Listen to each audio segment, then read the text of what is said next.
Hi guys, I hope you all liked my video which I have done on performance testing overview in our last session. And as I said in our last session, I have come up with the tools available in the market, and let me go with those tools and what are the importance of those tools. Let me share my screen.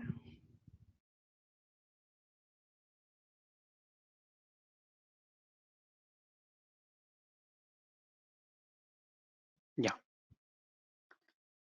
So these are the available tools in the market to connect the performance testing and Loadrunner, JMeter, NeoLoad, VSTS, RPT, Silk Performer, and WebLoad. We also have other tools, and I have not listed all the tools, and I have listed a few tools from the market.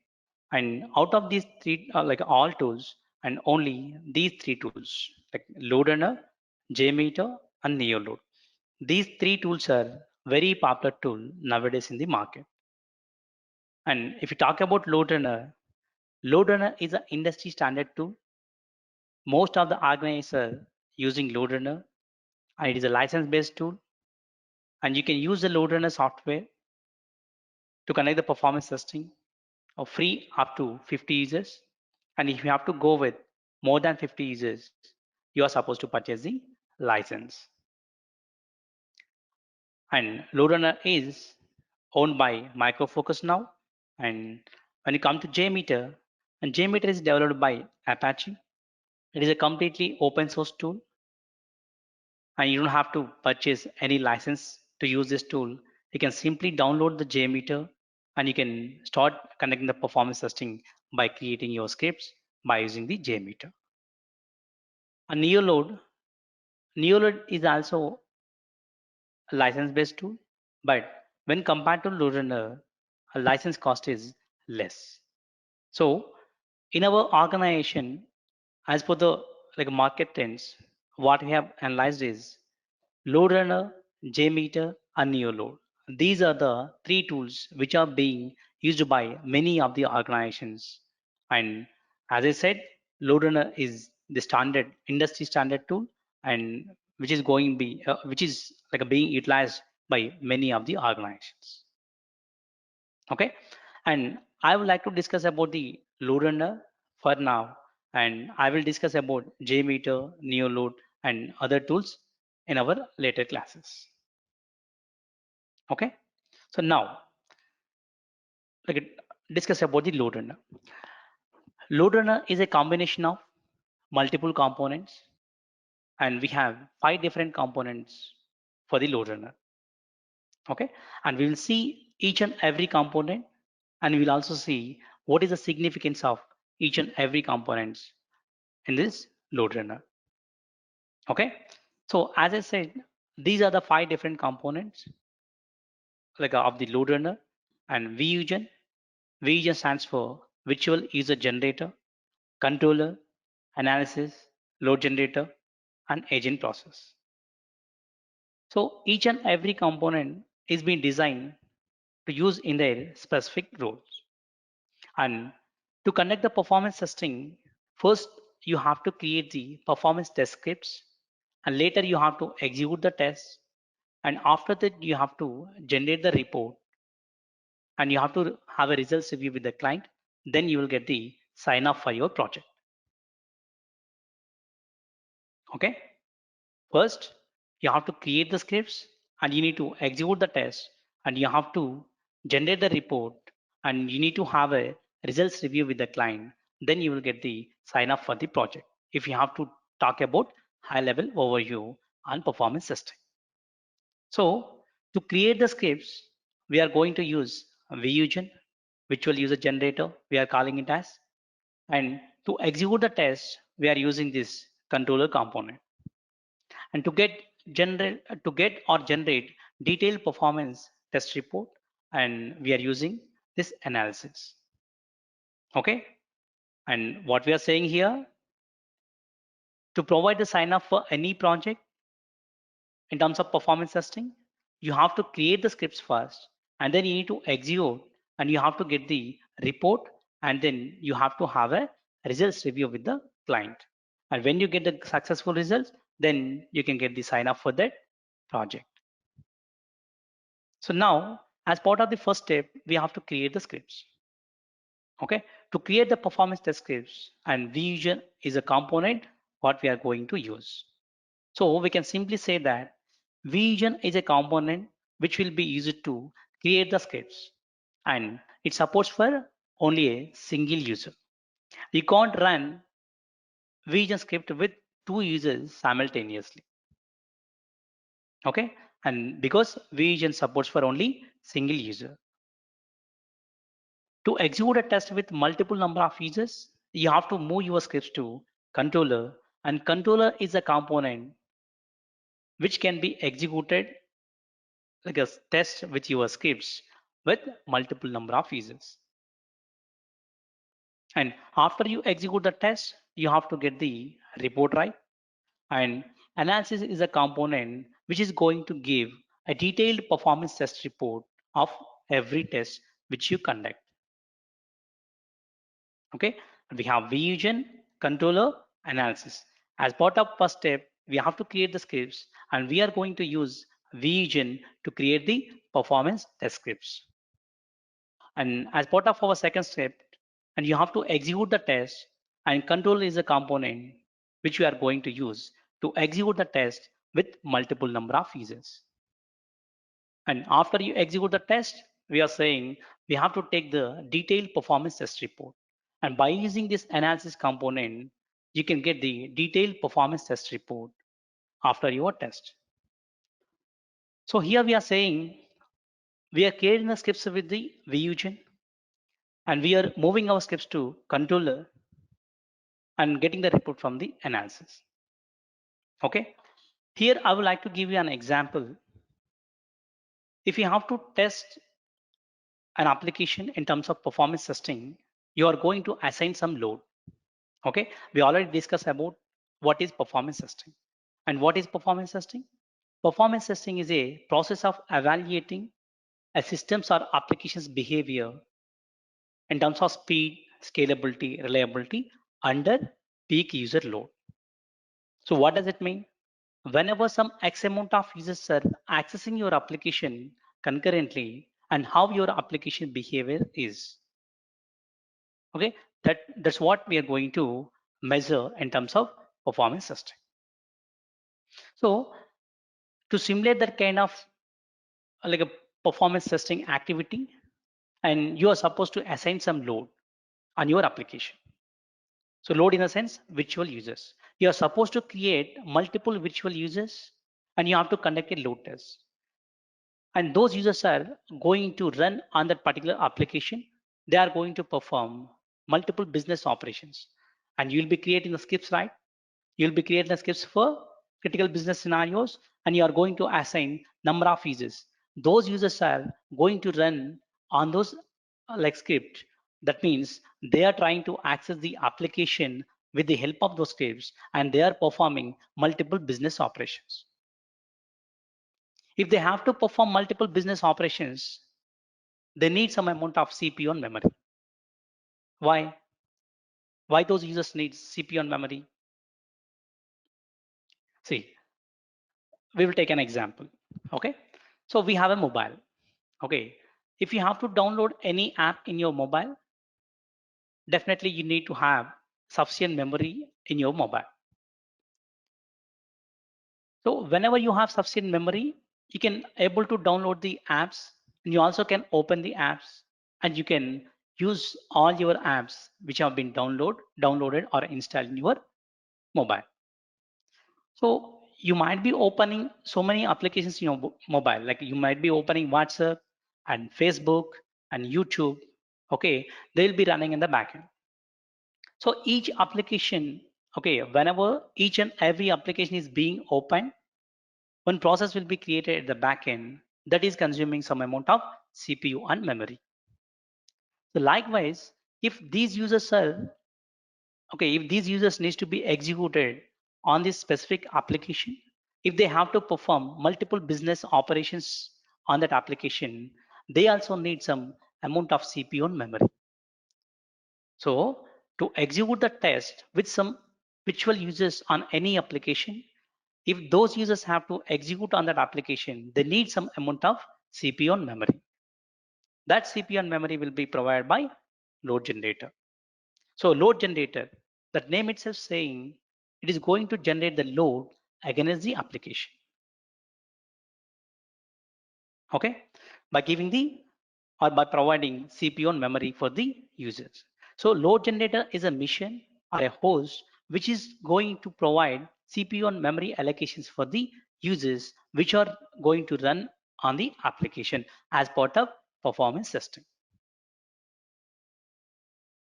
Okay, and agent process. And what we are saying here, scripts are being developed by the VUgen and they are moving to the controller and we are executing the test in the controller we are saying. So our entire test is being executed on the controller and everything is being controlled by the controller itself. But users are going to take some CPU and memory from the load generators. So whenever your test is being executed on the controller and the users are taking CPU and memory utilizations from the load generator, definitely there should be a communication between this load generator and the controller.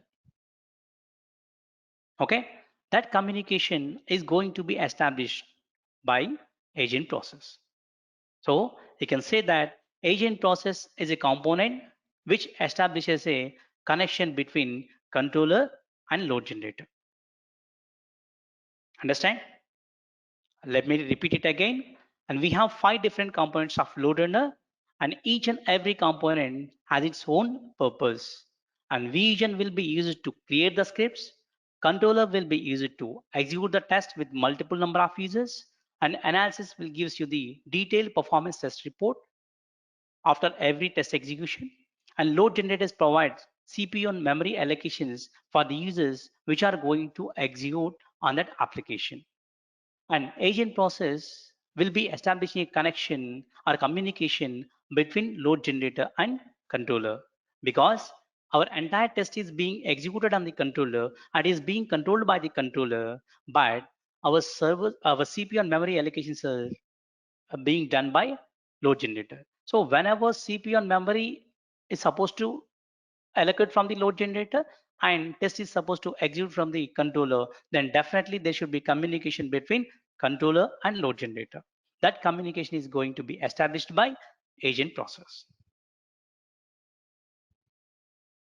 Understand? And these are the components of load runner.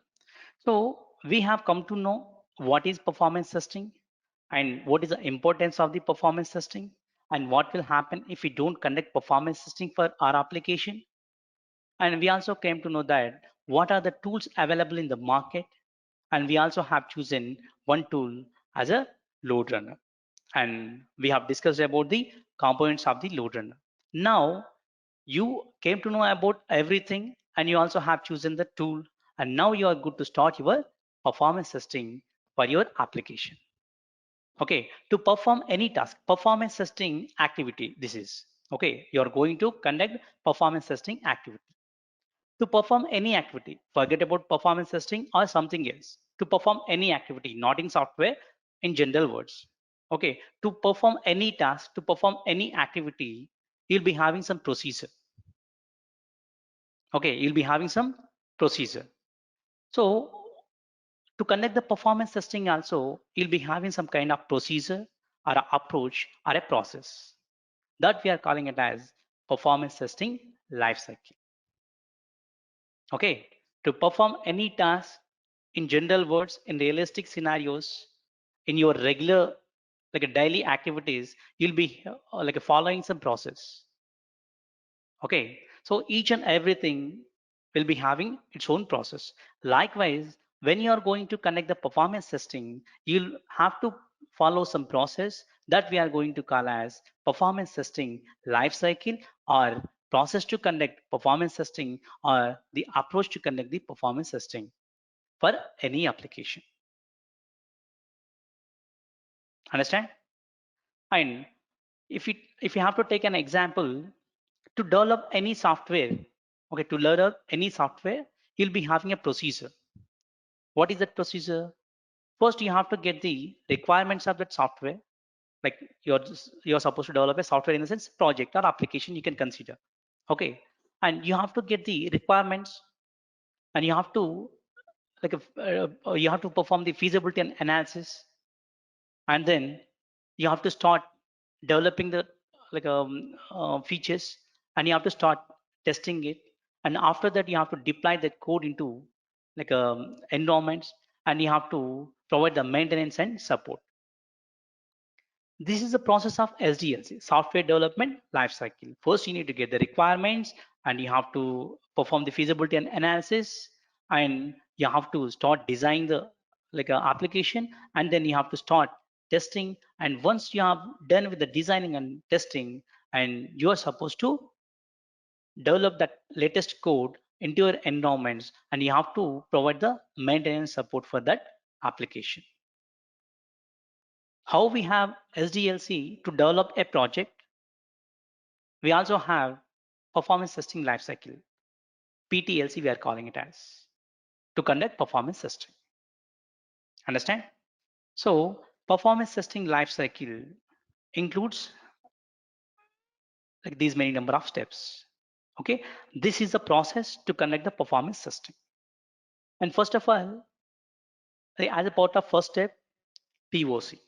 Okay, POC stands for proof of concept. And then we have to gather the requirements and non-functional requirements. And then we have to create the test plan, and we need to design the workload model, and we have to create the scripts. And then we need to design and execute different types of performance test executions. And you also have to monitor the things while running the test. And you also have to analyze your results, and you need to report and provide the recommendations, if any, which will be helpful to improve your performance of the application. And you also have to have results review, and when your results are good, then you need to get the sign off. Understand? First, you need to conduct the POC, and then you have to gather the requirements, and then you have to create a test plan, and you have to design the workload model, and you need to create the scripts, and you have to execute the test, and you have to monitor the services when you're executing the test, and you also have to analyze your results and analyze your reports, and you have to provide your recommendations, if any, and then you have to have a results review with the client. When you get the successful results, then you will get the sign up for the project. These are the main steps, and these steps will be performing in the sequential order in order to provide any project in terms of performance system. Understand? So here POC will not be conducted all the times, and you have to conduct POC in the situations where you felt that particular request is something new which you have not done earlier. Okay, and whenever you get an application for the performance testing, and you have to analyze that application basically. If you feel that that is a request something new that you have not done earlier, then instead of accepting that request immediately, and you have to talk to the customer, and you have to tell him, okay, so this kind of request we have not done earlier. Further, we would like to conduct a POC whether our tool can be able to support or not, and we have to know so many things about this application. So we would like to conduct the POC. So until unless we conduct the POC, we cannot able to commit to you that will be able to support for your application. So you'll be having kind of discussion, and client will accept to conduct the POC because you are saying that this is new kind of requirement which you have not done earlier. Definitely he'll be giving the time, and you have to come back and you have to start conducting your POC. And what are the things you have to consider in POC? And what do you mean by POC? Okay, POC stands for proof of concept, we are saying. And if you have to say about the POC in general words, I can simply say that what is the background work we do to perform a main task is nothing but POC. Okay, you'll be performing so many tasks in your day-to-day activities or in your career. So any task which you are going to perform, okay, before that you'll be performing or you'll be doing some background work. Whatever the background work you will do to understand that particular main task, that is nothing but POC. Okay. And if you take an example of like a coming to IT, okay, and you have completed your graduation, you'd like to come to IT, okay. So when you have a thought of coming to IT, definitely you should start exploring the things and what are the courses available in the market and which course is having high demand and what is your strengths and what is your abilities, and you have to analyze them, and you have to choose a course which will be suitable for your knowledge, and you have to verify about the institutions, and you have to go and join the institutions, and you have to learn the courses. You should start giving the interviews, and you have to do all these things before you get the job. Okay. And before you join the institute itself, and you are analyzing yourself, okay, whether I am fit into this IT or not, and whether my knowledge is sufficient to proceed with this IT job or not, and if I go for development, then will I able to handle or not. So these kind of questions you should raise yourself, and you have to analyze your skills, and you have to analyze your strengths and abilities, and later you have to like a step forward. Likewise, whenever application comes to you, instead of accepting it there itself, because that is something new which you have not done earlier, so you have to come back and you need to understand what type of application it is, and what is the architecture of the application, on which technology this application has been built, and how the business navigation is from one page to another page, and is this application hosted on any specific environment, and do we need to have any specific access or authentication to access this application, and is there any third party URLs or third party calls involved in this application, and do we have any LDAP authentication. So you have to think about all these things when you're connecting the POC. Okay, mainly you have to look at the architecture of the application, and on which technology this application has been built, and like how business navigation would be, and what type of calls it is communicating through, and also like you have to verify like each and everything which will be helpful in order to connect the performance testing. And you also have to look at the tool, okay, and which tool can be support for this application. If you are using Loadrunner or JMeter, so you have to decide the tool, okay, whether I can able to create this application by using tool like a Loadrunner or not. So if you like to take Loadrunner, and Loadrunner will be having various protocols to support for different types of applications, and you have to choose a protocol. And you might be having a general web application, you might be having SAP based application or Citrix based application and Oracle based applications. Okay, and there are so many types of applications, and you have to verify what type of application it is, and based on that you need to choose the protocol, and you have to choose the tool, and you have to create a simple business scenario, whether to verify whether your tool or protocol is able to support for that application or not. So after you choose a tool, and after you choose the protocol, after you have recorded the sample business scenario, then you can have the confidence that yes, my tool is able to support for this application. I could able to record the sample business scenario. Then I can go back to the client, and I can tell that yes, we could able to record this application, and we can able to provide the performance testing support for this application.